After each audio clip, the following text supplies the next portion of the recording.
بھائیو، انسان اور خطا لازمی ہے، اگر معاف کرنا نہ سیکھا تو ہم خود ہی دکھی ہو کے رہ جائیں گے۔ لوگوں کے زخم بھلا دو، اللہ پہ ڈال دو، اللہ صلہ دے گا، زندگی پرسکون ہو جائے گی۔ دیکھو ہم اپنے یہ کرتے پر داغ نہیں لگنے دیتے، اپنے بس سے داغ۔ کھانا کھانے بیٹھو، نیپکن، یہ دیکھو ابھی نیپکن پڑے ہوئے، رکھو اگو رکھو توڑے چولے تو کوئی سالن نہ ڈھے پاوے، ٹھیک، یہ تو پھر بھی دھل جائے گا، لیکن یہاں داغ لگا، کبھی نفرت کا، کبھی غصے کا، کبھی انتقام کا، کبھی حسد کا، کبھی بغض کا، کبھی کینے کا۔ انسان سب سے زیادہ اپنی ذات سے محبت کرتا ہے۔ یہ معمولی سے کپڑے کو داغ سے بچاتے ہو، جو سب سے قیمتی چیز ہے دل، جو بادشاہ ہے، اسے بھی تو صاف ستھرا رکھو۔ جیسے ہم لاکھ زور لگا لیں، ہم کپڑے کو میل سے نہیں بچا سکتے، لاکھ زور لگا لو، لوگوں کے منفی رویے آپ کو توڑے بغیر نہیں چھوڑیں گے۔ لہذا کیا کرو؟ نبی والا معاف کرو، معاف کرو، دل کو صاف کرو، دل کو صاف کرو، دل کو صاف کرو، صبر کرو، معاف کرو۔ صبح و شام اس دل میں کسی کی نفرت نہ آنے دینا، کسی کے لیے بغض نہ آنے دینا، کسی کا کھوٹ نہ آنے دینا، کسی سے کینہ، غش، سارے الفاظ کو اپنے اندر سمیٹے ہوئے۔ اور میرے نبی کی عجیب بات، لے احد، لے احد، لے احد، کسی بھی انسان، مسلمان نہیں کہا، مومن نہیں کہا، نیک آدمی، نیک عورت نہیں، کسی بھی انسان، لے احدن۔ آج لے احد 7 ارب انسانوں پہ بولا جا رہا ہے۔ میرے نبی فرما رہے ہیں، میرے بیٹے، دنیا کے تمام انسانوں سے دل صاف رکھنا، کیا ہوگا؟ چاہیے تو جنت میں میرا ساتھی بن جائے۔ تو بھائیو بہنوں، ایمان کو مکمل کرنا ہے تو صبر کرنا سیکھو، معاف کرنا سیکھو، چپ رہنا سیکھو۔ ساز خاموش ہیں، فریاد سے معمور ہیں۔ جواب دینا تو کیا مسئلہ ہے، عقل چپ رہنے پہ لگتی۔ کوئی ابھر جائے، بیٹا ابھر جائے، بیوی ابھر جائے، خامد ابھر جائے، چپ ہو جاؤ، گزار دو اس طوفان کو۔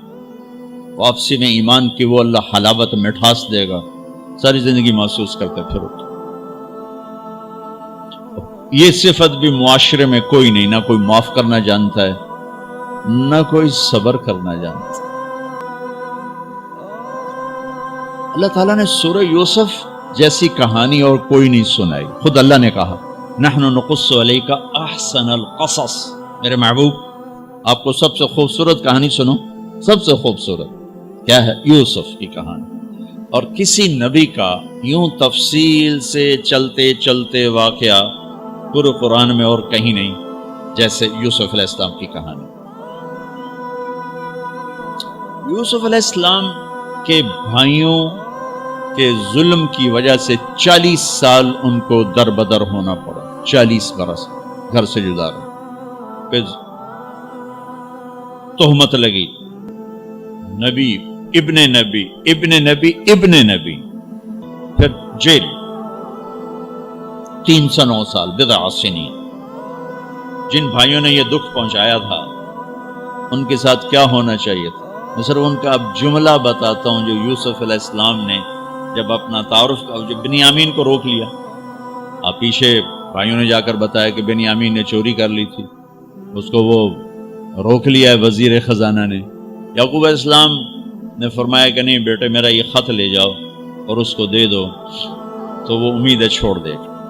تو وہ خط ایک بڑا دردناک، وہ بڑی تحریر تھی، لکھا تھا عزیز مصر کے نام، ہم انبیاء کی اولاد شروع سے ہی آزمائش کی بھٹی میں ہیں۔ میرے دادا کو آگ میں ڈالا گیا، میرے چاچا کو چھری کے نیچے سے نکال، باپ کا لفظ آتا ہے، میرے باپ کو، چاچے کو بھی باپ عربی میں کہتے ہیں، چھری کے نیچے سے نکالا گیا، میرے بچے کو مجھ سے چھینا گیا، آج 40 سال ہو گئے، مجھے اس کی خبر نہیں، تیری بڑی مہربانی میرا بیٹا واپس کر دے، ہم چور نہیں۔ اچھا، چونکہ یعقوب بھی نبی، یوسف بھی نبی، جب یوسف علیہ السلام اقتدار میں آ گئے تو اللہ کی طرف سے اجازت نہیں باپ کو بتانے کی کہ بھائی بتا دو میں ٹھیک ٹھاک ہوں. خاموش ہو خاموش. صبر پک رہا ہے. جب یوسف علیہ السلام نے خط پڑھا تو بہت روئے اور اللہ کی بارگاہ میں دعا مانگی, یا اللہ اب مجھے ملا دو, اپنے گھر والے ملا دو, کل بتا دو. پہلے روکا ہوا کہ اب بتا دو. تو یوسف علیہ السلام نقاب اوڑھتے تھے, اپنے حسن ایسا تھا, نقاب اوڑھتے تھے کوئی فتنے میں نہ پڑے. جب وہ دوسری دفعہ بھائی آئے, تیسری دفعہ, تو ایھا العزیز قد مسنا واہلنا الضر وجئنا ببضاعة مزجاة فأوف لنا الكيل وتصدق علينا ان اللہ یجزی المتصدقین. کیا عاجزی ان کلمات. جناب لائے تو کچھ نہیں ہے بھائی, یہ 2 کھوٹی کوڑیاں ہیں, ہمیں کچھ غلہ دے دو, بڑی بھوک اور فاقہ ہے. تو یوسف علیہ السلام نے ایسے نقاب ہٹایا, ایک دم انہوں نے یوں دیکھا, ابھی پہچانا نہیں. میں یہ جملہ بتانا چاہتا ہوں کہ اللہ سبحان, انبیاء کے اخلاق کیا ہوتے. مجھے کیوں سنا رہے ہیں, آپ کیوں سنا رہے ہیں, کہ ہم اس کو پیچھے چلنے کی کوشش تو کریں. کیوں بد اخلاق ہو کے مرنا چاہتے, کیوں لوگوں کہ دل توڑ کے اپنی قبر میں جاتے ہیں. اسے ٹوٹنے دو, اسے اللہ اقبال کی قبر روشن کرے. تو بچا کے نہ رکھ اسے, تیرا آئینہ ہے وہ آئینہ کہ شکست ہو تو عزیز تر ہے نگاہ آئینہ ساز میں. اسے ٹوٹنے دو, اس کے ٹوٹنے پر اس کی قیمت بڑی لگے گی. اس سے وہ فریادیں نکلیں گی جو عرش کو ہلا دے گی. جو ساز سے نکلی ہے وہ دھن سب نے سنی ہے, جو تار پہ بیتی ہے وہ کس دل کو پتا ہے. اس سے وہ نغمے نکلیں گے کہ اللہ کے عرش کو ہلا دیں گے. اپنے آپ کو توڑ دو, دوسرے کو مت ٹوٹنے دو. اپنے آپ کو توڑ دو, اپنے آپ کو توڑ دو کہ کائنات کا اٹل قانون ہے, ٹوٹ کے چیز بنتی ہے. یہ کتنی دفعہ یہ توڑا گیا, پھر اسے جوڑا گیا, پھر یہ روڈ بنا ہے. یہ کپڑا کتنی دفعہ کٹا پٹا اور پھر جا کر زیب تن ہوا ہے. هل علمتم ما فعلتم بيوسف واخيه اذ انتم جاهلون. یہاں جو انہوں نے کیا تھا اس کے مطابق جملہ ہے قد علمتم ما ظلمتم بيوسف واخيه اذ انتم عامدون. اب میں دونوں کا فرق بتاتا ہوں. یوسف علیہ السلام کو کہنا چاہیے تھا آئیو نا ذلیل ہوتے میرے اگوں, لگ گیا نا پتا تو انہوں. تم نے جو میرے ساتھ ظلم و ستم جو تم نے میرے اوپر ڈھائے, تو جان بوجھ کے تم نے مجھے گھر سے بے گھر کیا, آج اس کا مزہ چکھ رہے ہو کہ نہیں چکھ رہے ہو. یہ کہنا تھا قد علمتم, تمہیں سارا پتا تھا.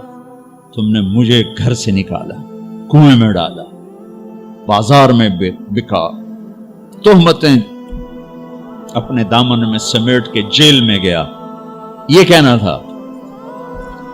واہ واہ, یوسف علیہ السلام پہ قربان جاؤ. هل علمتم ما فعلتم بیوسف واخیہ اذ انتم جاہلون. مجرم کی طرف سے صفائیاں پیش کر رہے ہیں مدعی. آپ بے خبری میں حل وہاں بولا جاتا ہے کہ مجھے پتا ہے کہ جو بات میں عثمان کو کہنے لگا ہوں اسے معلوم نہیں. اردو میں ہم کہتے ہیں عثمان تمہیں پتا چلا, ابو بکر تمہیں پتا چلا. یہ ہے ہمارا محاورہ. تو عربی میں حل. میرے بھائیو, آپ کو پتا نہیں چلا تھا بے خبری میں. ما فعلتم, فعلا عربی زبان کا سب سے کمزور لفظ ہے. تھوڑا بہت یوسف کے ساتھ اور بھائی کے ساتھ کچھ معاملہ ہو گیا تھا, نادانی میں ہو گیا.